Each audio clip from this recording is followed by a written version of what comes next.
Bismillahirrahmanirrahim. Assalamualaikum warahmatullahi wabarakatuh. Perkenalkan, nama saya Natasha Dwi Nurilahi dengan NIM E1A020074 dari kelas Biologi 1C. Pada kesempatan kali ini saya akan menjawab pertanyaan untuk ujian akhir semester mata kuliah Pendidikan Agama Islam. Baiklah, untuk mempersingkat waktu, kita lanjut saja ke pertanyaan yang pertama. Untuk pertanyaan yang pertama, mengapa kita harus mengikuti imam madhab fikih?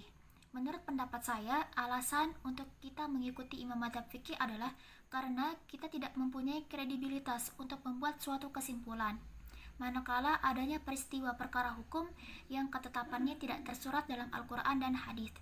Ketetapan tersebut harus melakukan ijtihad. Nah, dalam ijtihad tersebut dilakukan oleh orang-orang yang mengerti akan arti ilmu agama yang sesungguhnya, mengerti tentang tafsir, mengerti tentang hadis, mengerti tentang hukum-hukum syariat. Oleh karena itu, kita harus berpegang kepada satu pedoman, kita harus berpegang pada satu imam, di mana kita akan mengikuti ajaran-ajaran imam tersebut. Baiklah, untuk pertanyaan yang kedua, yaitu sebutkan dan jelaskan ruang lingkup syariah. Pertama-tama kita harus mengetahui dulu apa itu syariah. Jadi di sini saya akan menjelaskan syariah dari dua sisi. Yang pertama, syariah menurut bahasa, yaitu jalan menuju sumber mata air yang dibutuhkan oleh manusia. Sedangkan syariah secara istilah atau harfiah adalah aturan yang mengatur antara hubungan kita dengan Allah maupun aturan yang mengatur antara hubungan kita dengan sesama manusia lainnya. Di dalam syariah ini ada dua ruang lingkup penting. Yang pertama yaitu ibadah dan yang kedua yaitu muamalah. Ibadah ini sendiri adalah perbuatan atau pernyataan bakti kita kepada Allah yang didasari dengan ilmu agama. Nah, ibadah ini dibagi menjadi dua, yaitu ibadah mahdah dan ibadah ghairu mahdah. Ibadah mahdah itu contohnya seperti sholat, puasa, zakat, haji bila mampu. Nah, ibadah ghairu mahdah itu adalah perbuatan yang jika diniatkan untuk mencari ridha Allah. Misalkan nih, saya bekerja untuk mencari ridha Allah, saya belajar untuk mencari ridha Allah, saya makan untuk mencari ridha Allah gitu. Nah, itu termasuk bentuk ibadah ghairu mahdah. Nah, ruang lingkup yang kedua yaitu muamalah. Muamalah itu adalah bentuk hubungan kita dengan sesama manusia. Contohnya perdagangan, pernikahan, pergadaian, ataupun masalah hukum lainnya. Untuk pertanyaan yang ketiga yaitu sebutkan dan jelaskan 5 maqasid syariah menurut pendapat Imam Asy-Syatibi. Yang pertama yaitu hifdzuddin atau menjaga agama.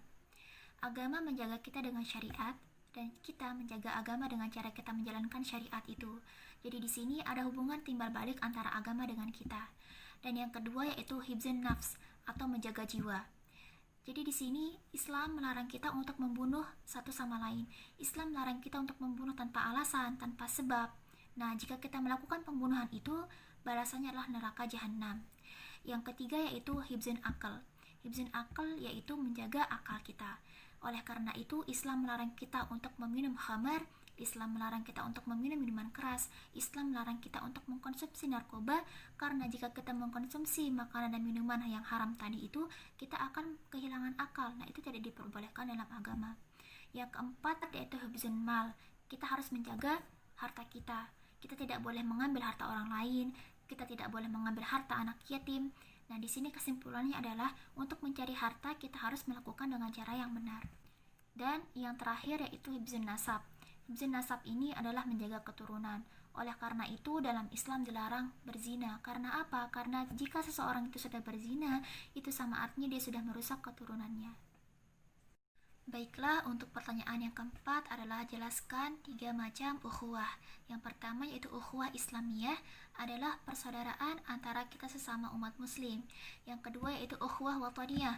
Ukhuwah wataniyah adalah persaudaraan sebangsa dan setanah air. Walaupun beda-beda agama, namun jika kita berada dalam negara yang sama, kita termasuk ukhuwah wataniyah. Dan ukhuwah yang ketiga yaitu ukhuwah insaniyah. Ukhuwah insaniyah ini adalah ukhuwah semua manusia yang menjadi keturunan Nabi Adam alaihi salam.